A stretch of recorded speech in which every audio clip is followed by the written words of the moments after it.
আসসালামু আলাইকুম বন্ধুরা, কেমন আছেন আপনারা সবাই? আশা করি আপনারা সবাই ভালো আছেন।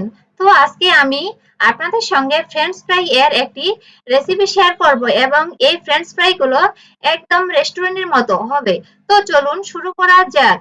তো এখন আমি 3টি আলু ছিলে নিয়েছি। এখন এগুলোকে কেটে নেব। কাটা হয়ে যাওয়ার পরে এখন আলুগুলোকে ফুটন্ত গরম পানিতে 3 মিনিট সিদ্ধ করে নেব। 3 মিনিট আলুগুলো সিদ্ধ করার পরে এখন আমি আলুর মধ্যে থাকা পানিগুলো শুকিয়ে নেব। আলুগুলো শুকিয়ে নেওয়ার পরে এখন একটি প্যানে তেল গরম করে একটি কাঠি নিয়ে তা তেলের মধ্যে দিলে যখন দেখবো যে বুদবুদ বের হচ্ছে তখন আলুগুলো ভেজে নেব।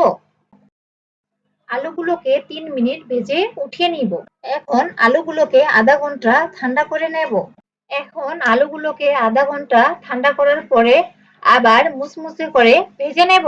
এভাবে মুচমুচে করে ভেজে উঠিয়ে নেব এবং লবণ ও মরিচের গুঁড়ো দিয়ে একটু মাখিয়ে নেব।